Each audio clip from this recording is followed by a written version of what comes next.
Yeah, I'm late. I know, but hey, you know, I'm only a couple days late now. Only a couple, well, technically not even 48 hours because I'm going to upload this around sometime this afternoon on Friday while the Oval comes on at 9 p.m. So this video is going to be up before 9 p.m. today, meaning that I'm within the 48-hour time limit. But yeah, the Oval, my bad. I just finished watching it. Guys, if loving you is wrong, like I said in my other video, a lot of news has been dropping, so I've had to cover that ASAP. And this was a good episode of The Oval, but I do think last week's episode One Time was better. Again, this episode was a good one, but I do think last week's did have me more intrigued. But looking over the notes here, yeah, I got 2 pages of notes. What would I score the episode? I'll give the score when I get. Honestly, I haven't even scored the episode yet. I literally just finished it, and I haven't decided on a score, but at the very least, I'm thinking a base score of 8. I don't know yet, but after I finish talking about the episode, maybe I will up it. I don't know. But before going any further, if you're new to the channel, please take a moment to hit that subscribe button and the bell notification icon. That way you don't miss out whenever I post new content to the channel. Follow me on social media. Links are in the description below. And if you would like to donate to the channel, which is not mandatory, you can do so on either Cash App or PayPal. And thank goodness all the videos I uploaded earlier today, if loving you is wrong, I uploaded around over half a dozen videos. I've gotten a few donations on Cash App, and I did use that money to order some Bojangles on DoorDash, so I appreciate that. So guys, if you want to donate, feel free to do so, or you can join my Patreon for as little as $1 a month for free content on Patreon you won't get here on YouTube. So without further ado, we pick up where we left off with Barry getting out of his truck, getting out of the truck and going to rush Kareem. He is kicking his ass. I think my favorite part was when Barry was getting out of the truck. It looked like he was almost tripping over the door, and then when he's running, his hood falls on his head. So he's so he goes and beats the crap out of Kareem to the point where Kareem gets a gun out, and Barry is obviously trying to prevent him from firing the gun at him. So while Kareem is, trying to get the gun to aim properly, Barry's fighting him, and the gun goes off a few times. And at the end of that, Kareem gets tossed over once again on the ground, and Sharon calms the situation down by saying, "You morons, Mr. Richard is shot." And maybe I need to go back and watch the scene again, but when Richard was trying to get out of the truck, it looked like he was struggling. Like, I don't know if that was because there was some debris that was holding the door back, or if he was actually injured from, Barry driving the truck through the pharmacy entrance. But Sharon tries to help out the situation. Barry's like, "Man, don't touch him, don't touch him." Like, get your ass out of the way. I love when Sharon slapped the taste out of his mouth because of the fact that his father's dying on the floor, and all he's doing is getting in his feelings right now. So she tries to tell Barry to call 911. Barry's just standing there. Kareem, I guess, is just trying to get himself together after everything that had happened. And she goes to get a kit to try to help him out, and then Barry is just not even moving. She calls 911, and Kareem, I'm just thinking to myself, because Barry's like, "What did I do? You just ruined your life. Shut up." And I'm thinking to myself, well, Kareem, number one, this is an interesting case due to the fact that this reminds me of the situation with the deacon, the guy that was shot through the window. Remember when Barry and Richard were in the car, and Richard was trying to grab the gun from Barry, and the gun went off, and the bullet went through the door. I still don't think they were the ones that killed that man. It makes no sense. So it's kind of ironic that in a similar situation, Kareem is the one with the gun, but he's actively trying to use the gun on Barry. Barry fights him off, and the gun goes off several times and hits his father. The question is, who's at fault? I mean, by law, okay, let's just skip ahead here. Here's what I'm going to review this in sections. So I want to talk about all the pharmacy scenes right now. Okay, so we get this scene.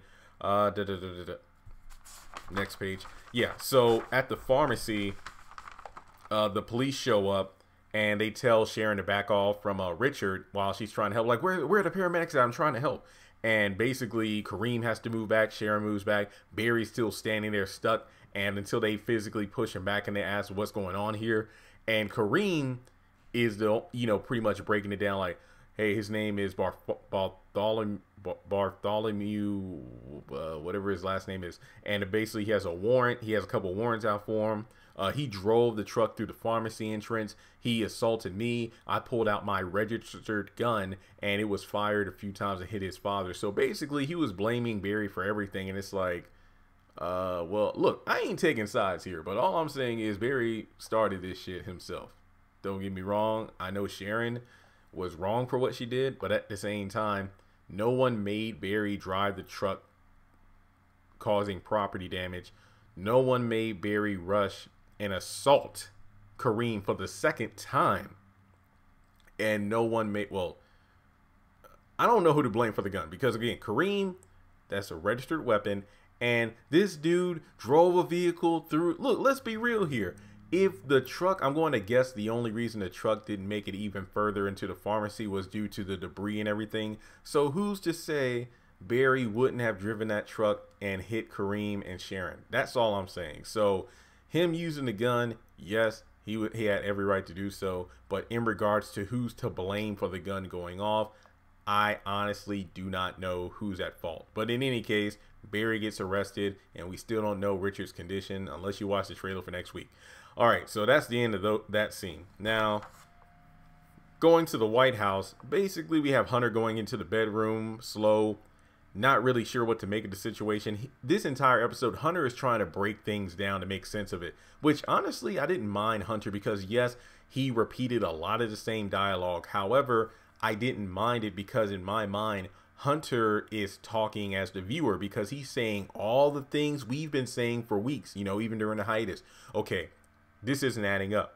Who's responsible? How did you know Denise was here, Victoria? Why did your mother show up? Did they know they knew about the stock tips I gave her? The stock tips I gave her? Isn't it convenient that your mother shows up and then you and the kids and everyone else are gone from the White House while I'm here with Denise and then she's taken care of? What's going on here? So pretty much Hunter is suspecting everyone of what's going on. Victoria honestly doesn't know what's going on, but she's going to figure out what happened, why it happened, and how it happened. And then we go over to Donald and Kyle. They're talking briefly in the hallway until he gets the call that Hunter wanted him in the Oval. So Lily is on her way out. She calls Bobby. She's upset about the whole situation, and she's wondering if her entire life is a lie. To be honest, she should have taken Bobby's advice. I'm not necessarily saying that, she should have went over to Bobby, but at the same time, she should have just got the hell out of the White House because he keeps saying, these people got secrets. They'll do whatever it takes to keep them buried. But she wants to hear the truth from her husband, even though technically he did say he would come home tonight and tell her what's going on. But Bobby made a good point. He's not going to tell you. And I agree. He would only have given the baseline information that he wanted her to know, not everything she needed to know. And in any case, we find out what happens for her at the very end of the episode. And she keeps saying that she isn't going to come over to Bobby. But again, we see what happens in the trailer next week. All right, so then we go over to Donald and Hunter. Basically, Hunter thinks Victoria's family is behind what happened to Denise. Her dad put him in the position of being mayor, governor, in the White House. All those times he didn't think he would win. He probably paid his way to victory. And he's pretty much like, look, I've been their puppet the whole time. Now they're going to try to bring me down. Thinking that Donald has a wire. Again, he doesn't trust anyone right now. But then Donald tries to reassure him, sir, don't worry, you can trust me. And Kyle handled it. He's like, Kyle did this, huh? Yeah, all right. So again, Hunter is asking all the damn questions we have, trying to figure out who's behind this situation, who's the spy that's telling Victoria's parents everything. Hell, it could be Donald for all we know. I don't know. We go over to Jean and Priscilla. Jean said that she was told she'll get her car back tomorrow. Priscilla's definitely noticing that Jean is shaking for some reason, but she obviously is not going to say what's going on. Kyle pops in to see what's going on. Priscilla says it's okay, don't worry about it. And then from there, Priscilla's on her way home. She talks with Sam about the fact that, hey, keep an eye on Jean for me. Also, I'll try to talk with her supervisor to give her some time off. And Sam says, hey, later on, I'll tell you what's going on with Richard and everybody. But here's a cleaning service I'd like you to send to their house, and could you just go talk to Nancy? So we get Priscilla leaving, and also Sam gets word that Victoria wants to speak with Sam. So we have Kyle and Jean speaking. Basically, he wants her to keep her mouth shut. That's basically the gist of the scene. Kyle just wants her to not say anything, or there are going to be consequences. And he creepily asks, how's your boyfriend doing? So is that a subtle threat? I don't know. Sorry, spam caller. My bad. I forgot my phone was on, to be honest. Paid the bill yesterday. I ain't get no calls except for these darn spam callers. So Priscilla shows up to Nancy's house as she's speaking with Jody. Asks if, hey, can I speak with Nancy privately? So the cleaning crew goes in there to take care of the house. And basically, Nancy's recapping everything from, that girl that killed herself, Tally, and the fact that, they got arrested about it, but then Sam got them off, and she still is doubting Barry in regards, oh, he had a knife, and I just hope my son isn't at the bottom of the barrel when Sam looks into it. But then Jody screams out that she saw Richard's truck on the news, or a truck that looks like Richard's, gone through the entrance of the pharmacy. So she freaks out, calls Richard and Barry. No one answers. So Priscilla says, hey, I'll take you over there. It's not far. Which begs the question, okay, if the pharmacy is not that far from Nancy's house, then how come in the last episode when Barry and Richard left the house to go to the pharmacy, it was daylight, but then it was nighttime before they got there? I don't know.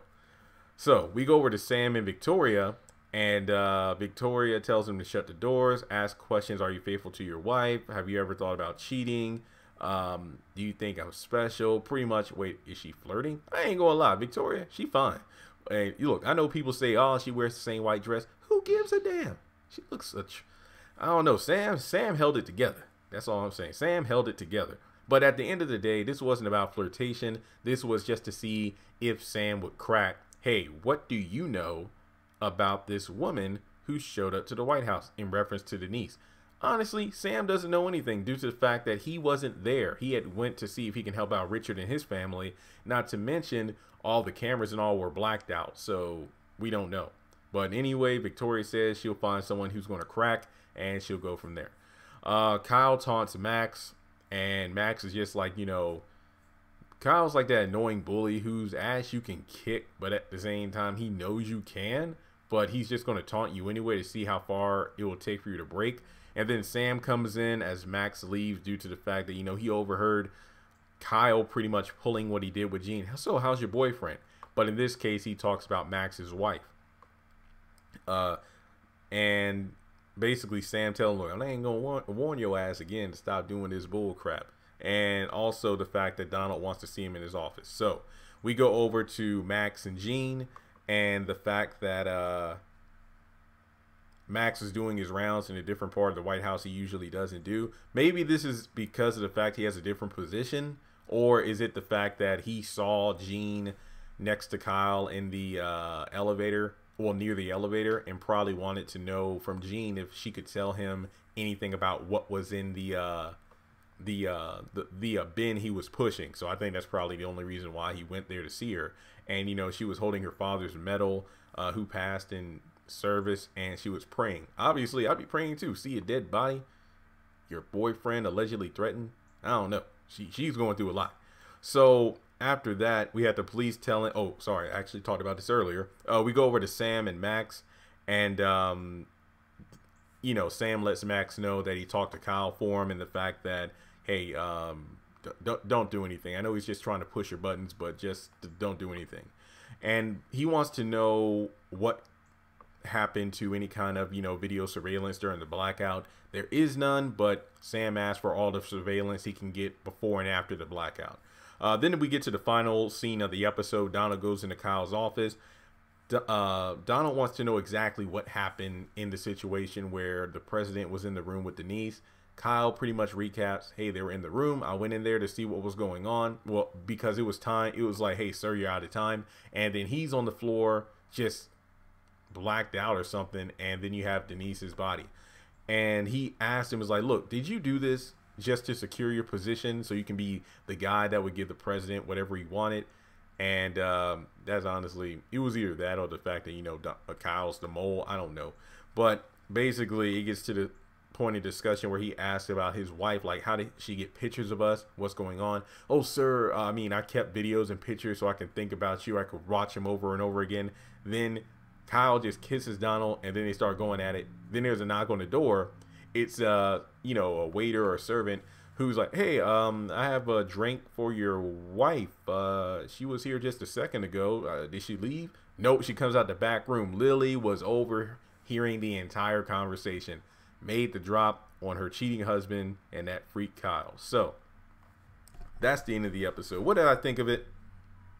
I think it was pretty good. It wasn't like I think last week was better, but this was a pretty good episode. So, you know, I want to stick with 8 out of 10. I think this is a pretty solid score for a pretty decent episode. And once again, this was episode 15. So if I'm not mistaken, we have 10 episodes left. I believe there are 25 episodes this season. Let me double check.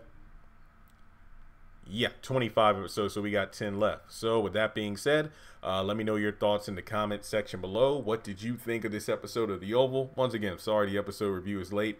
I do have the trailer. I will probably do a trailer breakdown today as well. Just to give you a heads up, I'm probably going home tomorrow morning. Number one, because the freaking sun is finally out. No more cloudy, rainy weather, at least for the next few days.